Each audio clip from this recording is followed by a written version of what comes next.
بسم اللہ الرحمن الرحیم۔ السلام علیکم ناظرین، حضرت انس رضی اللہ تعالیٰ عنہ سے روایت ہے کہ رسول اللہ صلی اللہ علیہ وآلہ وسلم نے فرمایا، اچھا خواب نبوت کے 40 حصوں میں سے ایک حصہ ہے۔ اس سے مراد علم نبوت ہے، یعنی رویائے صالحہ علم نبوت کے اجزاء اور حصوں میں سے ایک جزو حصہ ہے۔ باروایت صحیح بخاری و مسلم۔ غور کیا جائے تو اس حدیث میں آپ صلی اللہ علیہ وآلہ وسلم نے اچھے اور بہتر خواب کی فضیلت و منقبت بیان فرمائی ہے اور اسے نبوت کا پرتو قرار دیا ہے۔ ناظرین، آج کی ویڈیو میں ہم آپ کو خواب میں چند چیزیں دیکھنے کی تعبیر بتانے والے ہیں جو کہ عام طور پر خواب میں دیکھی جاتی ہیں۔ یاد رہے کہ خواب کی تعبیر کے علم میں ابن سیرین رحمۃ اللہ کا بڑا نام ہے، اس لیے ہم آپ کو جن تعبیرات کے بارے میں بتانے والے ہیں وہ ابن سیرین ہی سے منقول ہیں۔ ویڈیو کے آخر میں ہم آپ کو خواب کے بارے میں کچھ حقائق سے بھی آگاہ کریں گے اور اس بارے میں مکمل تفصیل جاننے کے لیے ویڈیو کو آخر تک لازمی دیکھیے گا۔ ناظرین، اس سے قبل کہ ہم اصل موضوع کی جانب بڑھیں، آپ سے درخواست ہے کہ اگر آپ ہمارے کی ویڈیو پہلی بار دیکھ رہے ہیں اور ابھی تک آپ نے ہمارا چینل سبسکرائب نہیں کیا تو ابھی ہمارا چینل سبسکرائب کریں اور ساتھ ہی لگے بیل کے بٹن کو بھی پریس کریں تاکہ آپ کو مستقبل میں ہماری اپلوڈ ہونے والی مزید ویڈیوز کا نوٹیفیکیشن ملتا رہے۔ ناظرین، چلیے آپ کو چند چیزوں کو خواب میں دیکھنے کی تعبیر بتاتے ہیں۔ خواب میں شیر دیکھنا دشمن ہے۔ اگر دیکھے کہ شیر سے لڑائی کی ہے تو مطلب ہے کہ دشمن سے جھگڑا ہوگا اور جس کی جیت دیکھے وہی مراد ہوگا، اور اگر دیکھے کہ شیر سے چھپ گیا ہے تو مطلب ہے کہ دشمن سے وہ امن پائے گا۔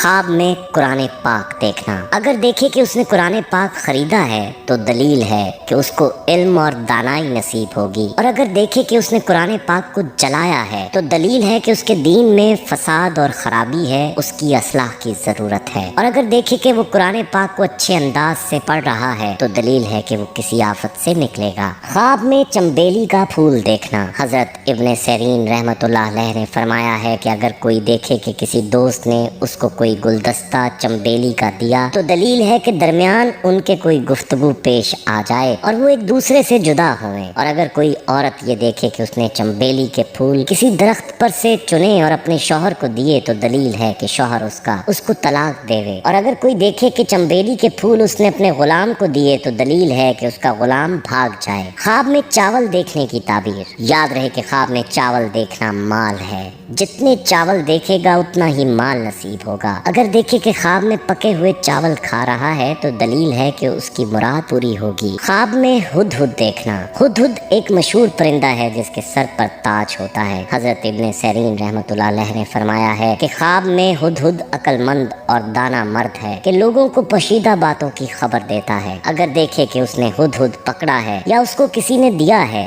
دلیل ہے کہ مذکورہ صفت کے آدمی سے اس کی صحبت ہوگی اور اس سے دانائی حاصل کرے گا۔ خواب میں پیسے دیکھنا، خواب میں پیسے دیکھنا جنگ اور فتنہ ہے۔ اگر دیکھے کہ اس کے پاس پیسہ ہے تو اشارہ ہے کہ کسی کے ساتھ جھگڑا کرے گا، اور اگر دیکھے کہ اس کے پاس بہت سے پیسے ہیں تو دلیل ہے کہ اس کو غم ملے گا، اور اگر دیکھے کہ پیسے اس نے اپنے گھر سے باہر ڈال دیے ہیں تو اشارہ ہے کہ پریشانی سے نجات پائے گا۔ خواب میں کبوتر دیکھنا، ورسان ایک جانور ہے جس کو خراسان میں کبوتر کہتے ہیں، اس کو خواب میں دیکھنا عورت اور کنیز کو دیکھنا ہے۔ حضرت ابن سیرین رحمۃ اللہ علیہ نے فرمایا ہے اگر کوئی خواب میں دیکھے کہ اس نے ورسان کبوتر پکڑا ہے یا اس کو کسی نے دیا ہے، دلیل ہے کہ عورت کرے گا۔ خواب میں حج کرنا، اگر خواب میں دیکھے کہ اس نے حج کیا ہے تو دلیل ہے کہ وہ حقیقت میں حج کرے گا۔ اگر بیمار دیکھے کہ حج کیا ہے تو دلیل ہے کہ بیماری سے شفا پائے گا، اور اگر قرض دار دیکھے تو اس کا قرض ادا ہوگا، اور اگر مسافر دیکھے تو دلیل ہے کہ وطن سلامتی سے لوٹے گا۔ خواب میں نماز کے لیے وضو کرتے دیکھنا، حضرت ابن سیرین رحمۃ اللہ علیہ نے فرمایا ہے کہ اگر دیکھے کہ اس نے ہاتھ اور منہ صاف پانی سے دھویا ہے، دلیل ہے کہ کام ڈھونڈے گا اور پورا کام پائے گا اور اس کا مقصود حاصل ہوگا، اور اگر دیکھے کہ اس نے ناپاک پانی سے منہ دھویا ہے، اس کی تعویل اول کے خلاف ہے۔ حضرت ابراہیم کرمانی رحمۃ اللہ علیہ نے فرمایا ہے کہ اگر دیکھے اس نے اپنا ہاتھ اور منہ دھویا ہے، دلیل ہے کہ اپنے دوستوں کے لیے مدد چاہے گا اور اس کی مراد حاصل ہوگی۔ خواب میں سونے کی کان دیکھنا، ابن سیرین رحمۃ اللہ علیہ فرماتے ہیں کہ اگر کوئی خواب میں دیکھے کہ اس نے کسی پہاڑ کو کھودا اور وہاں ایک کان سونے کی پائی تو دلیل ہے کہ وہ باموجب اپنی قدر کی کوئی ولایت و حکومت پائے، اور اگر خواب دیکھنے والا مسئلہ ہو نیکوکار اور پارسا اور اہل دین ہو تو دلیل ہے کہ حق تعالیٰ اس کو علم اور حکمت نصیب کرے، اور اگر دیکھے کہ اس نے کوئی کان